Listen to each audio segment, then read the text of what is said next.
আসসালামু আলাইকুম।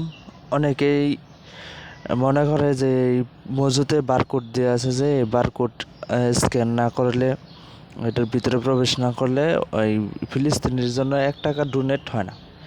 এটা অনেকের ভুল ধারণা, আর এই ভুল ধারণা দূর করার জন্য আজকে আমি এটা নিয়ে একটা ভিডিও করলাম যে এই বারকোড স্ক্যান করা লাগে না। মজু আপনি কিনলেই 1 টাকা ডোনেট হয়ে যাবে অটোমেটিক।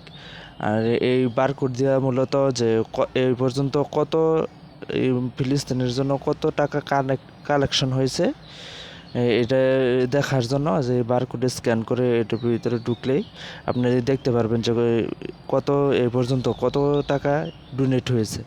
এটার পরিমাণটা জানা যাবে শুধুমাত্র এতটুকুই, এর বেশি কিছু না। আপনি যদি এটার ভিতরে না ঢুকেন, স্ক্যান না করেন, তবুও 1 টাকা ডোনেট হয়ে যাবে, এটা অটোমেটিক হয়ে যাবে। এই স্ক্যান করার কোনো প্রয়োজন নাই।